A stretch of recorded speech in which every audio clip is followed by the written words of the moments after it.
Welcome everybody to another great episode of Real Life Matters. Of course, I'm your host, DBoss. And before you start the episode, please take out your device. I know you have your device in your hand, so you could go and share the channel, like the channel, DBoss Networks. Also, like the guests, follow them, subscribe, leave a comment. Those things all help. And I know people are at home, so it's no excuse for you not to be doing it. So anyways, well, today I got somebody real special for you. And he's a legend. And he's been doing a lot on the market. He's been around, and he's just been doing this, doing that, in this, and entertaining us in the media during this time. So it's no other further ado. We're going to introduce to you legendary Cold, and we're going to find out why he's a legend. What's up, D? What's going on?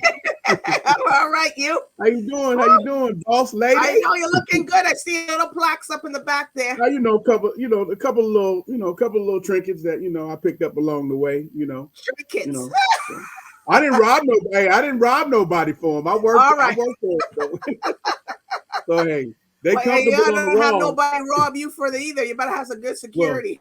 Well, hey, we're in a safe space. Yeah. All right, so can you tell everybody? I'm the toughest guy in my neighborhood, so don't worry. Oh, okay. So no one's gonna mess with you then. No. All right. So can you tell everybody where you come from? I come from Pomona, California, Los Angeles, California, that's a suburb of the city of Los Angeles. Okay. I've been in the game. If you want to know my history of where I come from musically. I come from the legendary Hutchison family, which was at Motown. They wrote for the Jacksons, the Miracles, the Commodores, the Fifth Dimension. I come from that family, the Hutch family, the infamous Hutch family in the music world. So what are you? Are you the uncle, a niece, or somebody, or does everybody? I'm the nephew of I'm the nephew of Willie Hutch and Richard Hutch of Motown. So yeah. So that's where I come from musically, and then where I'm at right now, located right now. So yeah, Los Angeles, California. Well, that's good. A lot of people out in LA, a lot of things happening. Yeah. LA is cool. LA is cool. The sun is shining, so I'm cool with that. We're spoiled, so I like the weather here. So it's hot all the time, or not really? Yeah, it is hot all the time. It may rain a month out of the whole year, maybe, and that's spread it out. So yeah. Well, I'm in Southern California, so it never rains, as they say. But when it rains, people go crazy. So yeah. But that's my story. I'm sticking to it. So you're in the beach. So the beach life there. Yeah, you can go to here. You can go, here in Southern California, you can go in January, you can go to the snow, you can ski in the morning and then go to the beach in the afternoon. It's that close. What? Oh yeah, it's that close, and it's like 80. What part of California is that? That's up somewhere northern, or? Well, it's southern. It's southern. You figure Los Angeles. Yeah, you're southern. When you get further inland, you get to the mountain areas, and the mountain areas is maybe about 45 minutes to an hour and some change away from the beach. So you actually can go snowboarding in the morning, and then come down to the mainland to the coastline and go surfing. So you go snowboarding? In one day. No, I just like to go in the snow to break it up a little bit, but I don't snowboard. So what do you be doing? Tobogganing, skiing, or just hanging out? I just hang out. Because here you can't. That's the only way we get a winter is to go to the winter. We don't have in the mainlands and by the coastline. You don't really have a winter. It's the same every. Christmas Day. You figure Christmas Day is probably 79, 80 degrees. So. That's like Christmas up in the Caribbean there. Yeah. So, we're spoiled. I feel bad for other people, but I've lived in places where it's basically cold at those times of year, and they want to come here. They're like, this is crazy. They'd be jealous. They'd be like, oh, how's the weather out there? I'm like, I don't even want to tell you because I just looked at the news and you guys are snowed in. I'm not. I can go to the snow, then leave the snow and come back. Now, don't dog us out here. In one day. You must. You know what I'm saying, boss? You must feel so good. You gotta love it. And there's a lot of the vineyards and the wine and the good wine you get down there and stuff. Oh yeah. We're spoiled. I'm just telling you, when you come, you know, you've been to LA, you're spoiled. So, and that's all year round. Spoiled and expensive.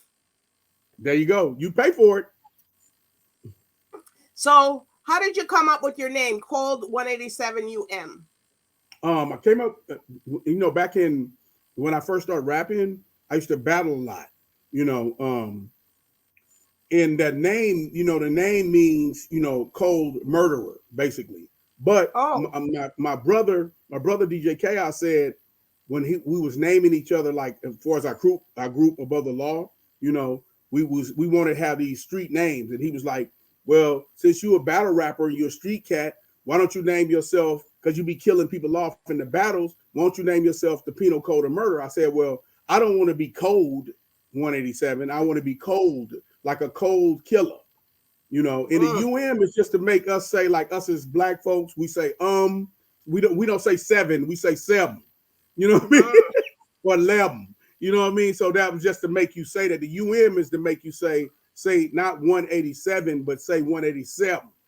So you know, and the Mansa Musa means king warrior. So it's cold killer, king warrior. So it's one thing all together, and that's how I came with my name. That's so Mansa Musa, did you look that up? Did you pull that from some other country? Yeah, Mansa Musa. I actually took the ideology from the King Mansa Musa. You know, the great king, the black king Mansa Musa, is being the ruler, the richest man in the world at, you know, up to this date, you know. So I liked it because it was a powerful thing. Like his name actually means King Moses in Islam. You know, it means that. And if you say, but the common two words mean king warrior. So I incorporated that into my little monarchy to be a cold killer king warrior. So it brought a power to my name. So that's how it all roped into each other. Well, a lot of things roped in for you because there's so much things going on with you that we're gonna have to dissect you down. But let's do it. Now I'll give you the edited version, and I'll come back. See. Well, you will come. You're gonna come back anyways because you got to tell us what's going on with all the other stuff. So that's right. What inspires you to do what you do?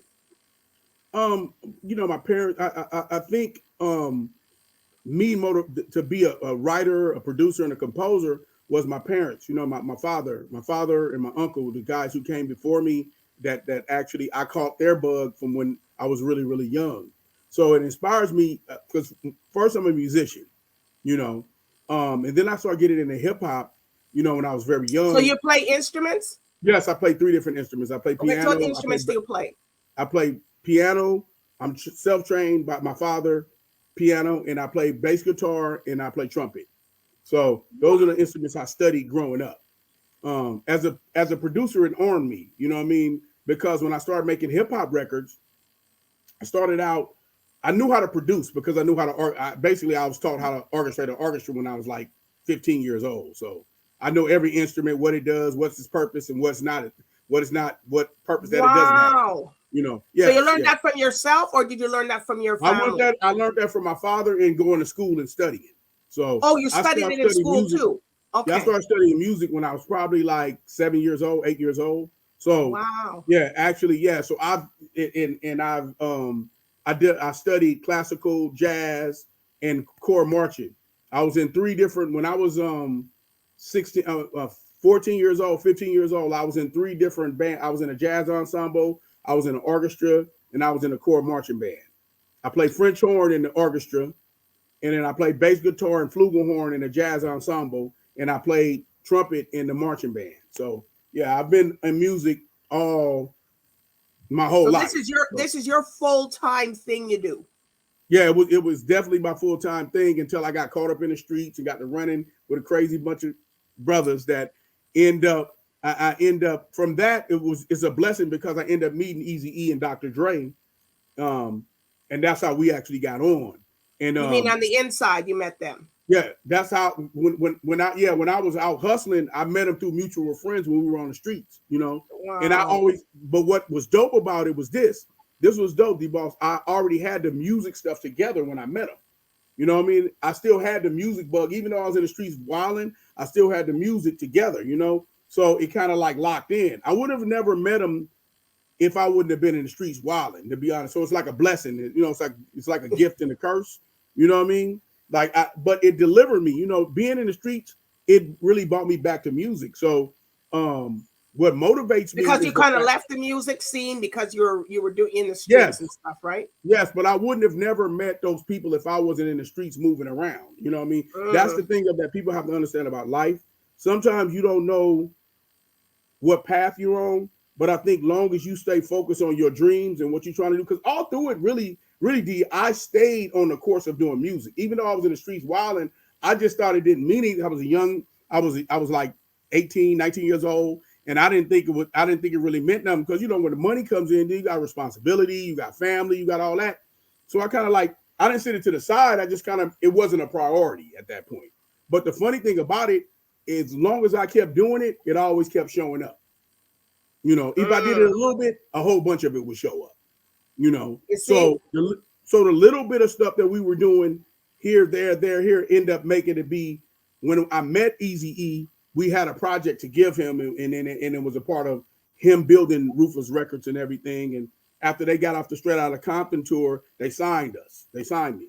So as an artist and a producer at the time, I'm going to say this to go back to what you asked me about. What motivates That's okay. me. You got you. What motivates me? Listening. What motivates me is this. I always do this. I always say with music, you have to just do the music. So what motivates me is having the opportunity to say, look, I'm just gonna get up and do the act. I'm not gonna, okay, if the sun is shining, I'm gonna make music. If it's raining, I'm gonna make music. As long as I'm up, running with the sun and rising with the moon, I'm gonna make music. That's what motivates me. Music itself, and having the vision to say like, hey, I can do music. Let me do music. And I think sometimes we take that for granted as creative people. You know, we try to figure out, okay, what motivates me? Oh, this really, you got up. And if music is in you, you're going to write a song walking through the shopping mall. You're going to write a song walking through the kitchen. So that's what motivates me, just life itself. Just looking out the window and seeing, hey, man, you know, it's a nice day today. Let me make a song, you know? So when you got caught up, you were writing a lot of songs? Yes. But I wasn't, you know, that was more of a reflection. Okay. So you figure when you're stuck somewhere, you're not really focusing on thinking about anything else but getting out of that situation. So I was driven to get where I was trying to get to and then reflect on it. So most of the stuff when I was caught up, I kind of wrote the reflection of what my life was and how I got in this position. And it wasn't about what was going on right in front of me, because what was going on right in front of me was survival. That's not the real picture. Right, exactly. So the real thing is when you reflect on it and say, well, I made some bad decisions. I should have did it. I did it. I did. So when I reflect on what I went through in life, that's what really made me a deeper writer as well. You know, and that's why I brought that up is what's around you that inspires you. Is what you go through that inspires you. It might not be like, for instance, okay, you're a creative person, right? And you might be thinking like, okay, you might be thinking some brilliant thing right now, but then you got to go cook or you got to go shopping. You got to go, but that idea is still there. Now, when you go cook and go shopping, it might broaden that idea. Okay. That's why you don't never go away from it. You just incorporate it in your everyday life and move. So that's what I always did. When I was caught up, I incorporated music in my everyday life. I always had some notes to write down. But I never really literally wrote stuff out.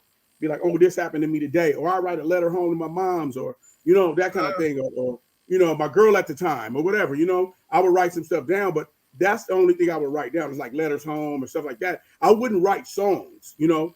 I would reflect on what happened today. Like, oh, this happened on the yard. Oh, yeah, like notes or something. And then when I got home, I put it all together.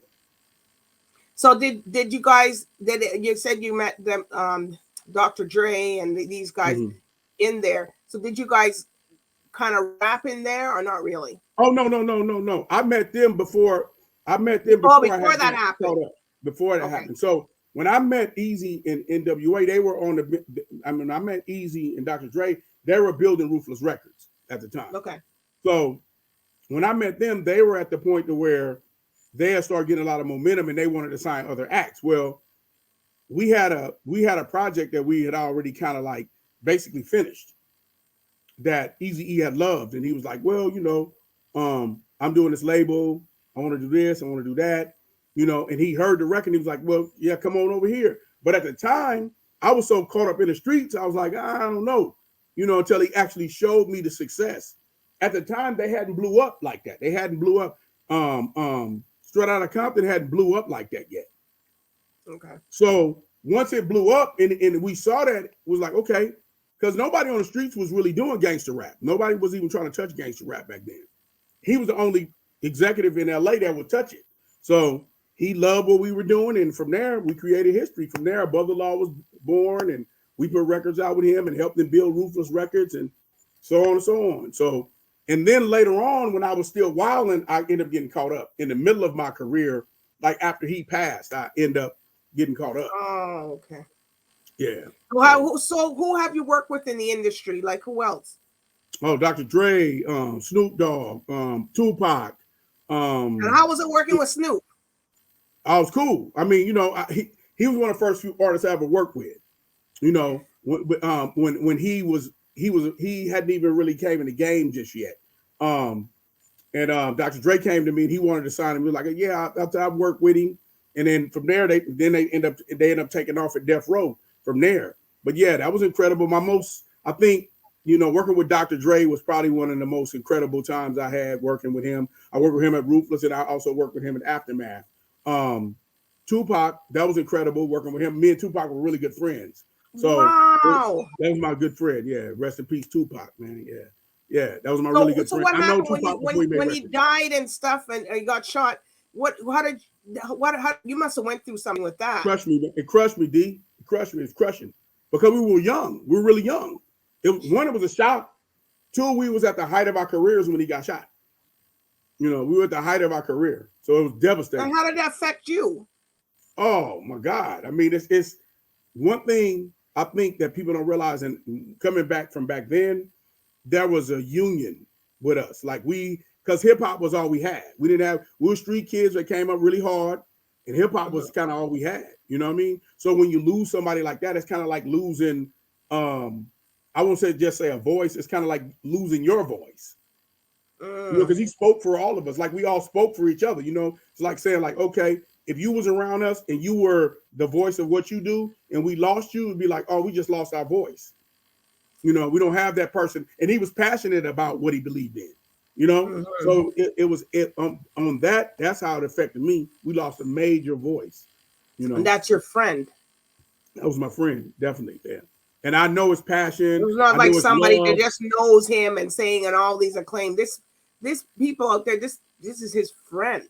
That was my friend. Tupac was my very dear friend. Tupac ate food at my mother's table. So with me. So yeah. He's a great person, man. And I'm glad that people had really some good honor food Tupac while he was here, Yeah, I wish he was here too. Him and Eazy-E. Those guys were gems. They left too soon. They both left too soon. Powerful, powerful people. Well, they said in your journey, And so who else you work with? Let me see. Cocaine. Of course, Above the Law. Oh yeah, legendary Cocaine. Yeah, we know him. Cocaine, I interviewed him too. Yeah. I developed Cocaine. That was my first artist. I gotta bring him back, though. I gotta bring him back. Me and him just finished a new album. We have an album coming out next year. You have to bring him back. Yep. Yeah, I gotta bring him back. That was about a year ago or something. So you gotta bring him back. He has an album coming out too. Kokenstein is coming out. His album Kokenstein coming out next year. So it's gonna be amazing. Well, somehow we gotta keep LinkedIn so I can get him. Yeah, I got you. It's my cousin. That's my baby cousin. So it's all good. You linked in. That's your baby cousin. Look at this now. Yeah, that's my cousin. You're just so well-rounded, and you have so much support in this industry. Oh my gosh, E40. I work with E40. Who's E40? That's a rapper. Yeah, E40. Okay. Your viewers will know who he is. E40. He's a well-known West Coast rapper. Okay. A lot of people. I mean, the list goes on. For me. But yeah, I think the journey is still going on because I got a new record out now. So I'm loving life. What is the new record's called? Loving Life? No, the new record is called Above the Law Presents The Resurrection of Gangster Rap by Code 187 Mansa Musa. What's behind that? So what made you want to create that? Come on. Okay. You know how now the world is full of censorship, right? It's more censored than it was when we made records back then. There's too much censorship. So, plus the gangster rap era, I think is a part of the golden era of hip hop. Like that era that all the gangster rap music came out in, it's a part of the golden era. What I wanted to do is I wanted viewers, listeners now to experience gangster rap now. Okay. Like if this was 1995, this is what it would be like in 2022. A gangster rapper. When I created the resurrection of gangster rap, what I tried to do, I said, okay, look, how can I fit in? I've been here for these many years, 30 some odd years, doing music with everybody, right? How do I fit in the modern culture? I said, well, I mean, I'm already a part of it. I'm a part of the culture. So why don't I just do a gangster rap album? Like I've always done, but brand gangster rap because nobody was branding it. Back then they branded it. No one branded gangster. No one's branding gangster rap now to say like, look, I'm gonna come out, talk, speak, unapologetic, unadulterated, straight to the face. You get it. Put the explicit lyric on my thing. Hey, if your mama don't want you to listen to it, you sure ain't supposed to be listening to it. It's for grown people. And if they don't know, right? But it's just for grown people. So I wanted the youngsters to experience gangster rap. Okay. So, did you work with Dougie Fresh or any of them? I know Dougie Fresh. I've toured with him. I've never worked with him. Yeah. I know Dougie really good. Yeah. I've known him for years. Yeah. He's just sitting back. Yeah, Dougie is amazing, man. Hey, Dougie is amazing. That's a great guy. So who would you like to work with that you haven't? Oh my God. Like that's a laundry list. I mean, doesn't matter. We're here to listen. You never know. In a grocery list. I mean, it would be someone. The funny thing about it, like since I've worked with so many legendary people, it would be like someone different in a different genre. Like I would love to work with Erykah Badu. I would love to work with her. I would probably love to work with a lot of people out of the, I mean, just a lot of people. That's one of my dream gigs that I would want to work. Who I want to work with. Probably Erykah Badu. Why you want to work with her? Because that's a different genre of music. She said. Yeah, because I think that it's something that two different minds, like me with the G-Funk mind and her with the soul mind, would come together and it'd be explosive. Think about the two different production minds coming together. And you'll be like in the back saying something, da da da da da, and she be But you say, I know some things. Yeah, so I think the two different contrasts will come together and make something hella new. That's what I think about, because I've collabed with a lot of people that's kind of like straight up R&B or straight, hers are the like little. We want to hear. We don't be telling me I collab. We want to know who. No, I'm just saying, like I've been in studios with pop guys, and I've been in the studios with different, and I not that I've worked with them, but I've been around them, and I have no desire not to take one, but I have no desire to even collaborate with them. Like you ask me a real question, I'm a real guy. I'm gonna tell you the real thing, So if the Beatles was alive, I'd love to collaborate with them. If they all were alive, I'd love to work with Paul McCartney. Wow.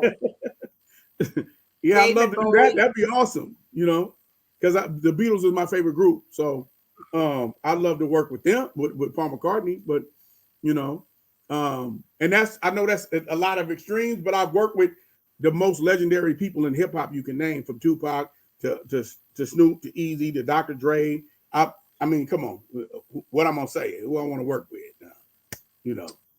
Oh, so do you like doing the Afro beats, and would you be doing some like soca, calypso, and all these guys like Marshall and these guys that do stuff.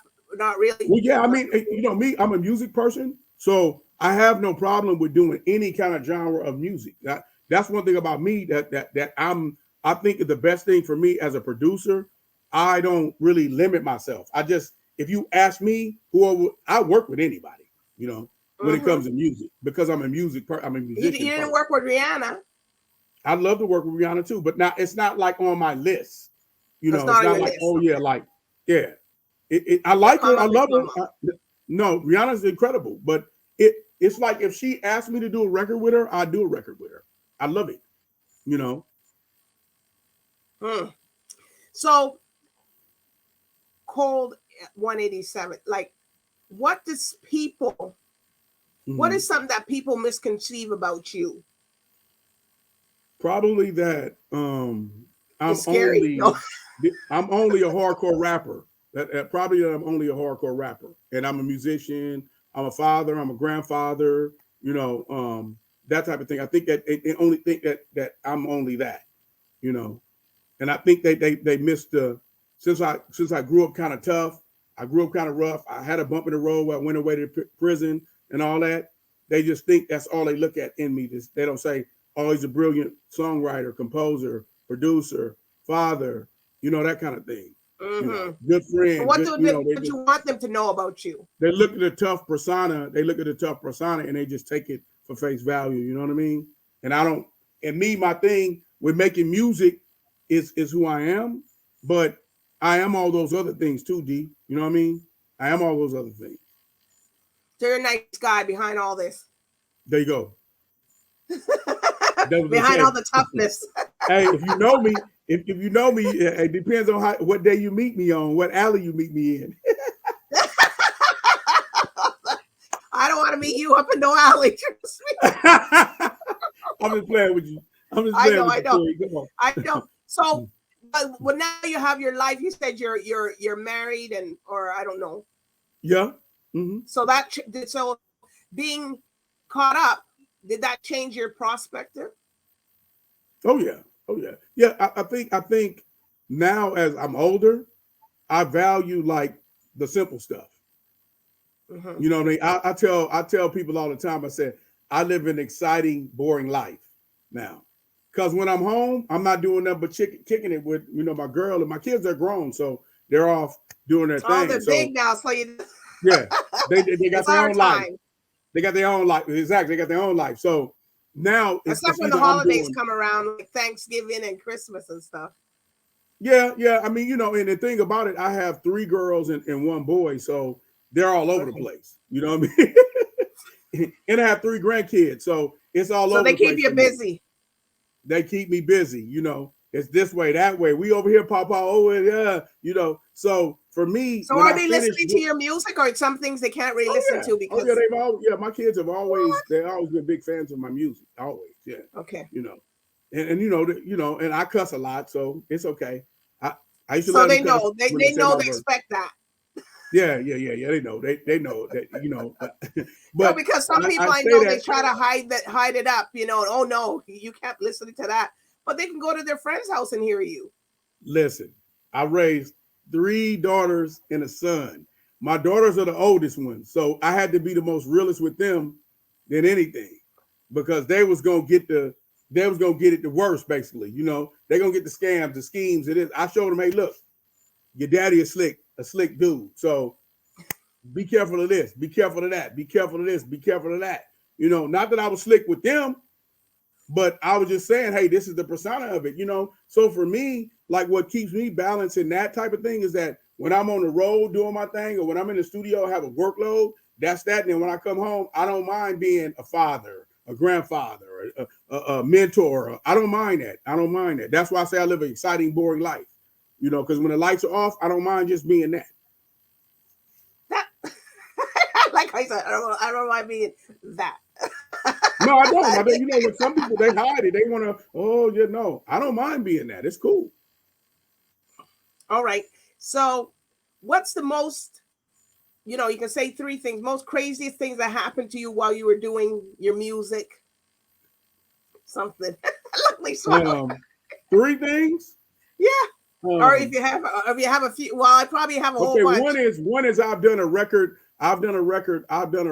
on the East Coast and the West Coast in the same day when you couldn't do it that way. Is what I'm saying is I did a record where I flew to Atlanta in 24 hours. I flew to Atlanta at 9:00 at night, cut the record, flew back to LA, and at 7:00 in the morning, I was doing another record in LA. That's one craziest thing ever. And that's two different time zones. So you must right. So, but it was within the 24 time period. That's why I say in one day I've done that. One day.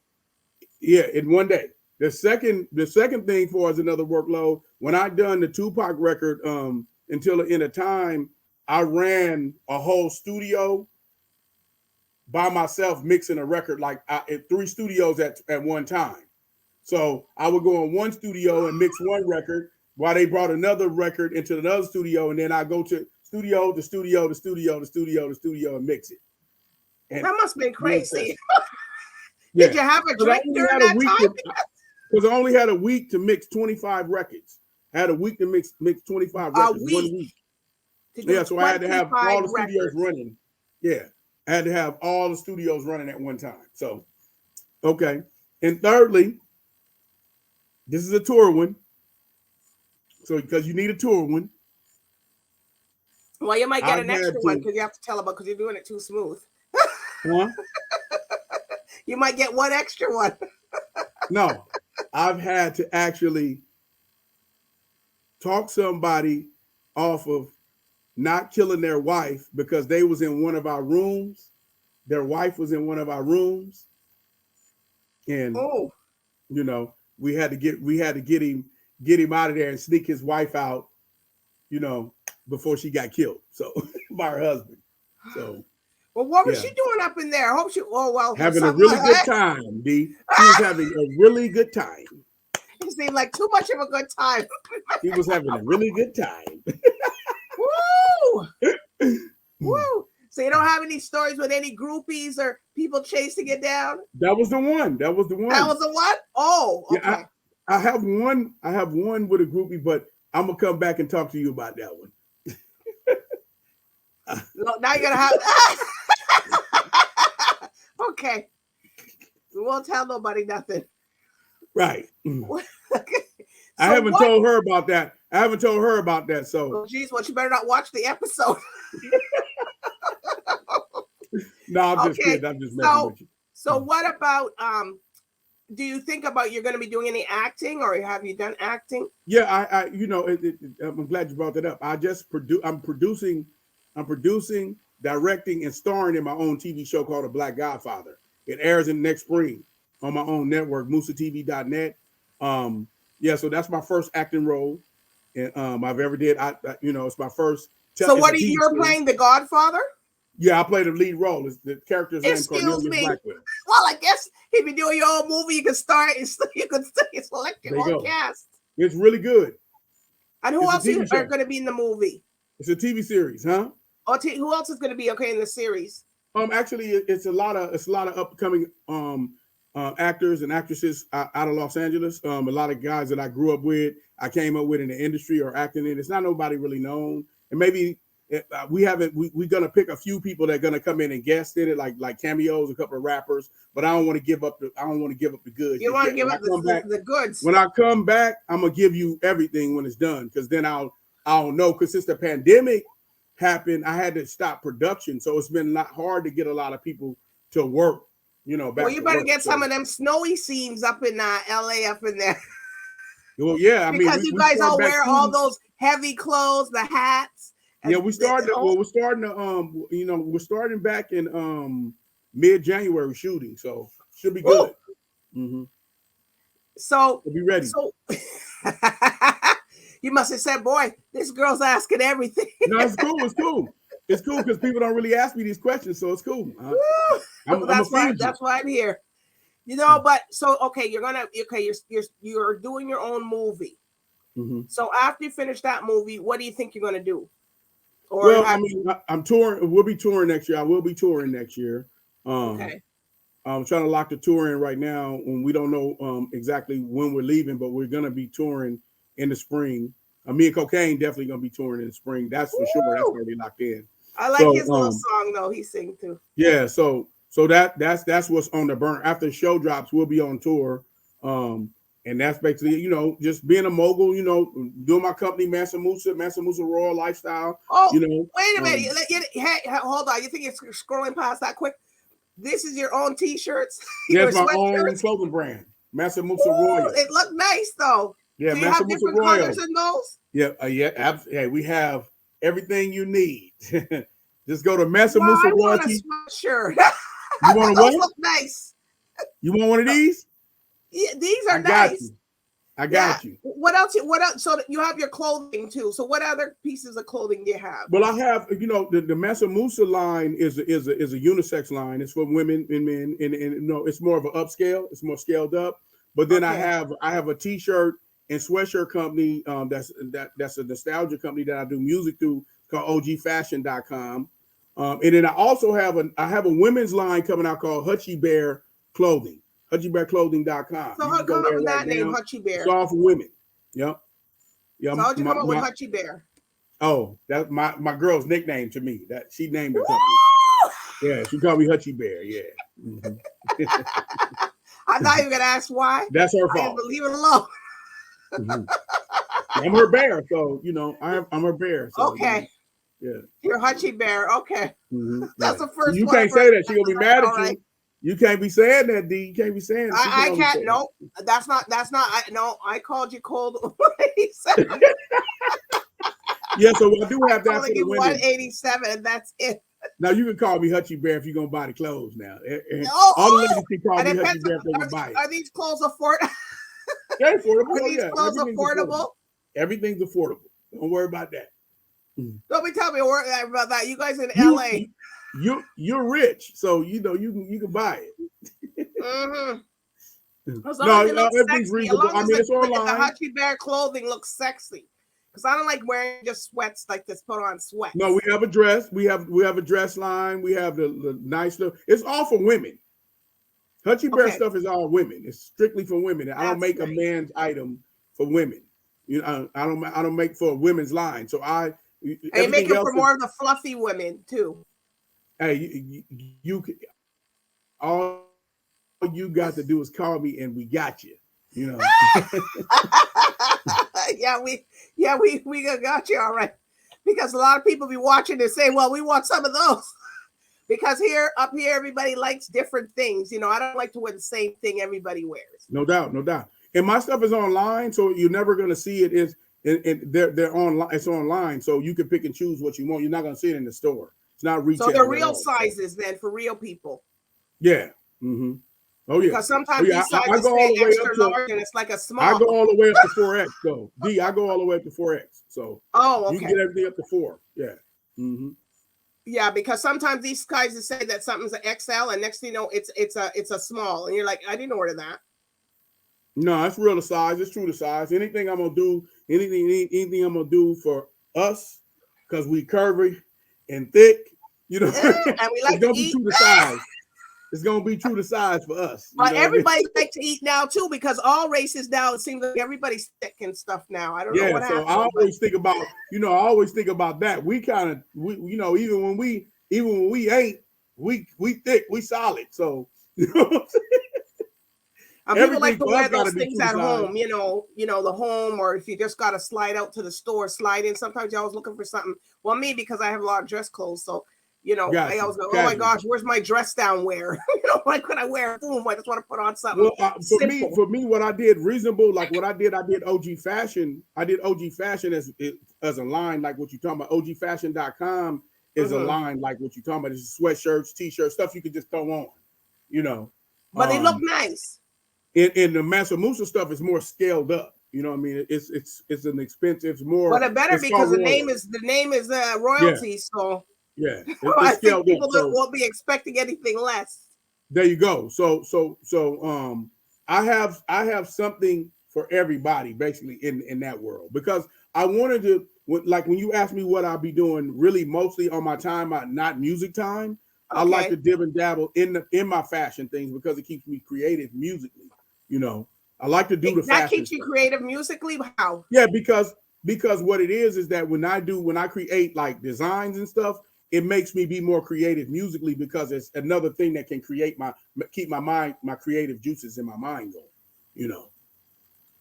Well, what about this untold stories? Tell us about that. The untold stories. Which Mhm. one? Which one? What? No, you have Tell that me. as on your YouTube. Isn't that a Oh, song or record? no. Untold stories. Maybe not. Let's see. See what you're talking about. Hmm. No, that's not you. Okay. That's Thank not you. you. No. Hey, but you know your thing. Hey, I'm just saying. Someone Hey, else putting up trying. You know what they're trying to do? They're trying to put up something. So you have okay. You have a song called Your Name. Yeah. Is Well, that right? on the album I do. I have a I don't have a song called My Name, but the single that's out right now is called OG. The video's out right now. It's called OG. OG. Okay. Yeah, OG. Yeah. Everybody likes to be an OG. But Yeah. some of the Well, younger people, no, some of the younger people don't. They oh yeah, that person's an OG. You know, like yeah, but I think I like I think the told you younger earlier. people diss it. Yeah, I think this, and I've never been. Look at me. You know what I'm saying? So can't diss me. We So look pretty good though, all of I us. took care of myself. So you can say whatever you want to say. You can say what you want. You I'm know, in the they don't gym. know. They're not in the music game. But They I think like that. I think what's bad. I think what's bad with that part of what you're saying is that people have to be who they are. Like I Yes. can't be the age that I am, be in the industry as long as I have, and act like I'm just got in the industry. I have to do things from an OG perspective. Now, what you don't want to be as a young guy, and honestly, is miss out on the food and the nourishment that you get from an OG. Don't dis now. If a person is Mm. now if an older cat is on the corner and he's a drunk and he's saying he's an OG, that's different than a guy like me that's rich and saying I'm an Mhm. OG. You know what I mean? You need to listen to me. It's different than a But they're guy very only. hard to some of the younger ones that are coming. They're very hard to take advice and stuff Yeah, like but a that lot of from. those guys who giving them advice, they ain't worth nothing anyway. Just because a guy says he OG, he got to show me. He got to be an owner. That's why I own myself, D. That's why I own my company. I own all of my companies. You know what I'm saying? I do things that create platforms for people. You know, so when you look at me and talk to me as an OG, you can say, okay, I'm trying to get where you're trying to get to. I'm trying to get there, OG. You don't want to be like an old dude from your neighborhood or old dude from the town you came up in, and I'm an OG, and you ain't bringing nothing to the table. And you're So not of course helping nobody nobody. gonna take it. You're not influencing people. So that's when you are somebody. Cold 187 is you are cultivated in your journey. So getting any type of advice from you is gold. Important. Yeah, it's important. It's important because I am doing. See, that's what I don't like. Even my colleagues, even some of my colleagues or some of my friends, I'll be like, "Hey, man, in order to get younger people to listen to you, you got to be active out here. You can't just be talking about how it was back in the days, and you ain't benefiting from what went on back in the days. You got to actually be. Do you know what I tell them? I say, look, I know you're stop. telling the truth because it's true. I said, stop living off your legacy. I mean, stop living by your legacy and start living off your legacy. And get out there You and know what I help the mean? people and get out there and Yeah, do start something. living Make a off difference. your legacy. Live off your legacy. See, my legacy make me money.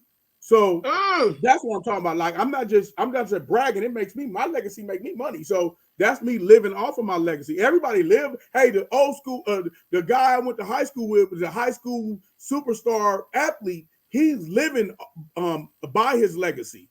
He ain't been in the NFL. Well, He ain't look been at Shaq. on a Look at team. Shaq. Yeah, he's living off of his legacy. And Yeah, it's a big legacy he got there. that's right. He has businesses. He's employing people off of his legacy. So you're right. Making So a no one. difference. There you go. And that's what you want to do. You don't want to just be the OG guy that's saying, I'm OG. I'm just a tough old broke guy. Like, okay, they're not gonna listen to you. They're not. Oh my God. Just being real. No, but that's the definition. You said it right. That's why I'm just like, wow. And some people are gonna go, huh? Is that what Cole's saying? Cold 107. Yeah, it's that's right. fine. You better get yourself together and stop listening to these fools that are on the street that ain't telling you nothing. They're living in a one-room apartment or something. Right.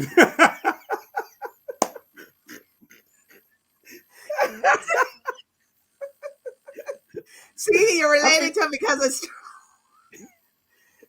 Hey, they haven't got no pool in the backyard. I try to tell people. And you're not, and it's not people. We're not here trying to snub people, but you know, you're telling it how it is because you got to know who you're getting advice from. Right.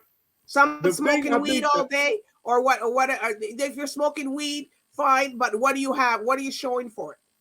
When I was growing up, I always took advice from people who had. I didn't ever take advice from people who have not. I always took it because I knew I could grow. Like I took advice from people who could take me somewhere and be like, okay, this is what you actually can accomplish in life.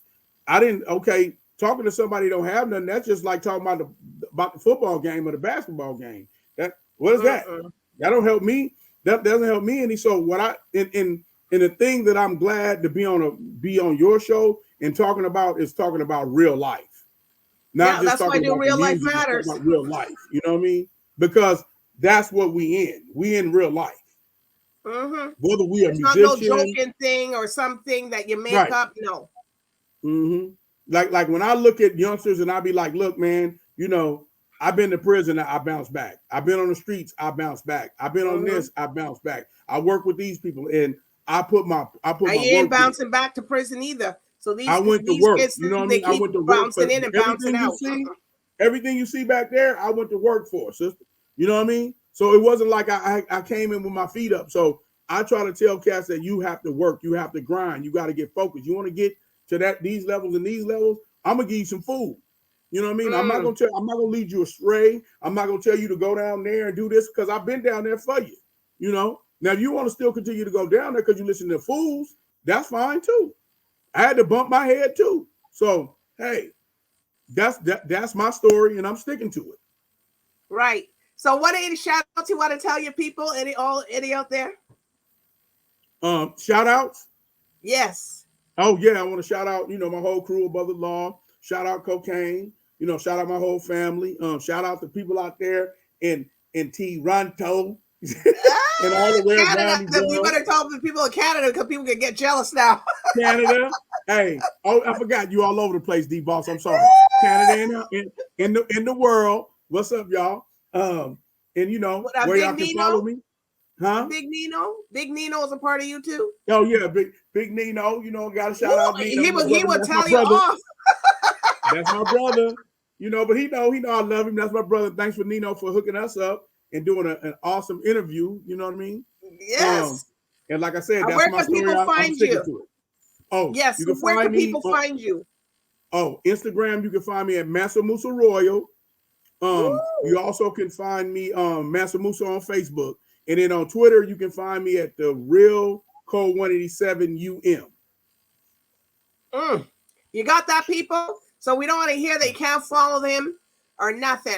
And please subscribe to the YouTube. Of course, your music's on. Is it on Spotify and all over? It's on Spotify. It's on everything. You also, if y'all like, I've sold a lot of CDs in Canada too. If you guys want to order the CD, you can order the CD from ogfashion.com. And that's OGFASHIN.com. You can get I'm writing it down because I'm going on there. That's what I'm talking about. So y'all got that, And also for DJs, I got wax. But all you DJs that spin, I got wax too. Woo! All right. Well, called Man Musa, it's been great. Oh my gosh. You gotta come back. You gotta come back. I'll be back. Thank you. We gotta hear about that movie. Yeah, I'm gonna come back and talk about the show. And I'm gonna come back with Cocaine too. I'm gonna come back with Cocaine. Both of y'all. Both, yes. Yeah, I know we got a project coming out. Yeah, all right. Touring. Yep. Well, stick around. Thanks for having me. Don't sign off. Don't sign off yet. Just stick around for a minute. But anyway, I do want to thank the viewers today for watching. Go support Mamusa if you want some nice. Hey, Christmas, the holidays coming, next year coming. Doesn't matter. Go to ogfashions.com and go buy your stuff. It's for real curvy, fluffy, high-end women. Correct? All right, so everybody, Peace out. Bye for now.